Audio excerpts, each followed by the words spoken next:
Lockdown के बीच देश के कई इलाकों में नियमों का पालन करते हुए शादियां हो रही हैं। ऐसी ही एक शादी यूपी के कानपुर में हुई।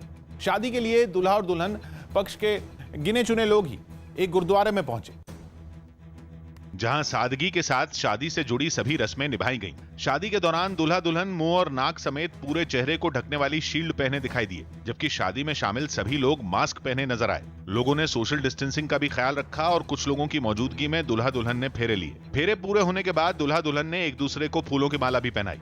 मैं जिला प्रशासन का बहुत बहुत धन्यवाद देता हूँ कि उन्होंने इसके लिए हमें कहीं भी कोई भी किसी प्रकार की समस्या नहीं आने दी। दूल्हा दुल्हन के अलावा दोनों तरफ से कुछ ही लोगों को शादी में शामिल होने की इजाजत थी, लिहाजा चंद लोगों की मौजूदगी में ही शादी की गई।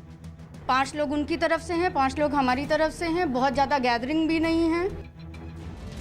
दिल्ली पुलिस ने 2 नामी बदमाशों को गिरफ्तार किया। इन दोनों पर नजफगढ़ के एक टिकटॉक स्टार की हत्या का आरोप है। पकड़े गए बदमाश शार्प शूटर हैं और उनका नाम विकास और रोहित है। विकास पर 1,20,000 का इनाम और उसके साथी पर 25,000 का इनाम था। पुलिस को हत्या की कई घटनाओं में इन दोनों बदमाशों की तलाश थी। पुलिस जब इन बदमाशों को पकड़ने पहुंची तो अपने एनकाउंटर के डर से एक बदमाश ने वीडियो बनाकर पोस्ट कर दिया। मैं भी क्या बोलूं हूँ, न्यू दिल्ली पुलिस ने पकड़ लिया हूँ। Metro city plaza, Lohgarh, Zirakpur, Punjab तक मेरी गल रोहित भी है और यह भी है। ठीक है। उत्तराखंड के रुद्रप्रयाग में दूसरे राज्यों से लौटने वाले लोगों को ठहराने के लिए गांव वालों ने एक क्वारंटीन सेंटर बनाया। लॉकडाउन में मिली छूट के बाद देश के अलग अलग राज्यों में फंसे लोग अपने गांव लौटने लगे और इन लोगों से कोरोना वायरस के फैलने के खतरे को देखते हुए गांव के लोगों ने बिना सरकारी मदद के एक क्वारंटीन सेंटर बनाया। आबादी से थोड़ी दूरी पर बनाए गए इस क्वारंटीन सेंटर में लोगों के लिए सभी जरूरी सुविधाओं का भी ध्यान रखा गया। यहाँ पे केबल की व्यवस्था की गई है। उनको जलपान के लिए उनको चाय और कॉफी की भी यहाँ पे हमने एक मशीन लगवाई है। इलाके के लोग सरकार से भी नाराज दिखे और क्वारंटीन सेंटर बनाने में कोई मदद नहीं मिलने का आरोप लगाया। प्रशासन की तरफ से कुछ मदद नहीं है। सैनिटाइजर आया है और सारी जो यहाँ पे सुविधाएं हैं वो सारे गाँव वालों की तरफ से मुहैया की गई है।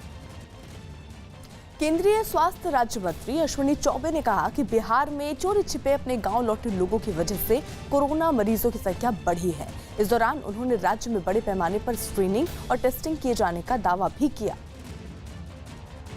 जहां जहां ऐसे प्रकार के लोग छिपे रुस्तम गांव में गए, उन्होंने बताया नहीं, उससे कुछ बीमारी फैली है, इसमें कहीं दो मत नहीं। अगर हम ठीक से अगर उसकी जाँच करके भेजेंगे और वहाँ भी जाँच ठीक से हो जाए तब तो कोई दिक्कत बहुत ज्यादा नहीं होगा। इराक की राजधानी बगदाद में हजारों प्रदर्शनकारी चुनाव की मांग करते हुए सड़कों पर उतर आए।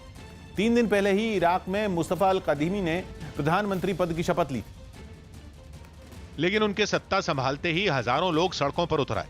राजधानी बगदाद के एक इलाके में इन प्रदर्शनकारियों ने टायरों में आग लगाकर एक फ्लाईओवर को बंद कर दिया। वहां पहुंचे सुरक्षा बल के जवानों पर भी इन लोगों ने पथराव किया। हालांकि सुरक्षा बल ने भी इन लोगों पर पानी की बौछार कर इनको शांत कराने की कोशिश की, लेकिन हजारों लोगों की ये भीड़ और उग्र हो गई। इन प्रदर्शनकारियों ने वहां खड़ी कई गाड़ियों में भी तोड़फोड़ की।